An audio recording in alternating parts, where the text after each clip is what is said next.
মুমিন হিসেবে কি করে আমরা আমাদের মনোবল বাড়াতে পারি, সাহস বাড়াতে পারি, শক্তি বাড়াতে পারি সেটা নিয়ে আজকে আমরা একটু কথা বলতে চাই ইনশাআল্লাহ।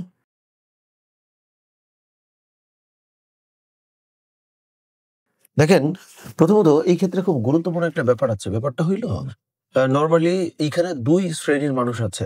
এক শ্রেণীর মানুষ হইল যারা জাগতিক প্রস্তুতি বা কাজকর্ম, শক্তি, সামর্থ্য এইটার উপরে 100% ডিপেন্ডেন্ট। যে আমাকে প্রস্তুতি নিতে হবে, এইটা করতে হবে, ওইটা করতে হবে। এই শ্রেণীর একটা মানুষ কিন্তু আছে। অন্যদিকে মুসলিম হিসাবে আমাদের মধ্যেও কিছু ত্রুটির ব্যাপার আছে যে আমরা ব্যক্তিগতভাবে, সবাই না, অনেকেই আমরা কোনো একটা কাজ ওই অর্থে প্রস্তুতি নেই না বা হচ্ছে যে ওই অর্থে স্টাডি করি না। শক্তি, সামর্থ্য বা টেকনোলজি এগুলো অর্জন করতে চাই না। আমরা শুধু আল্লাহর উপর ভরসা করে বসে থাকি।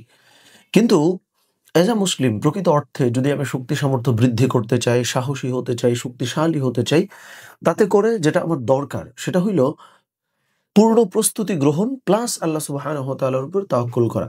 যেমন ওই ঘটনাটা, একবার রাসূলুল্লাহ সাল্লাল্লাহু আলাইহি ওয়াসাল্লামের কাছে একজন লোক আসছে।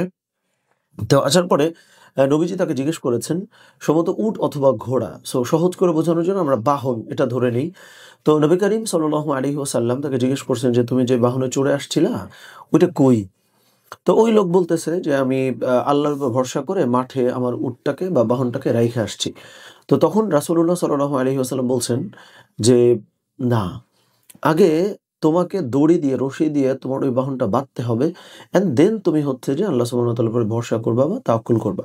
সো এখন বিষয়টা হইল ২ টা ব্যাপার কিন্তু এখানে আসছে। ফার্স্ট অফ অল, প্রস্তুতির ওই জায়গাটাতে আমাদের কোনো ল্যাকিংস বা কোনো ঘাটতি কিন্তু রাখা যাবে না ১ নম্বরে। ২ নম্বরটা হইল এরপরে আল্লাহ সুবহানাহু ওয়া তাআলার প্রতি আমাদেরকে তাওয়াক্কুলও করতে হবে।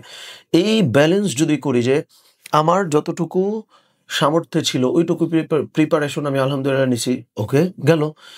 অ্যান্ড দেন আমার আল্লাহর সুবহানাহু ওয়া তাআলার প্রতি যখন আমি ভরসা করছি, তখন আপনি জাস্ট একটু খেয়াল করে দেখেন কি লেভেলের আত্মবিশ্বাস আপনার মধ্যে গ্রো করবে।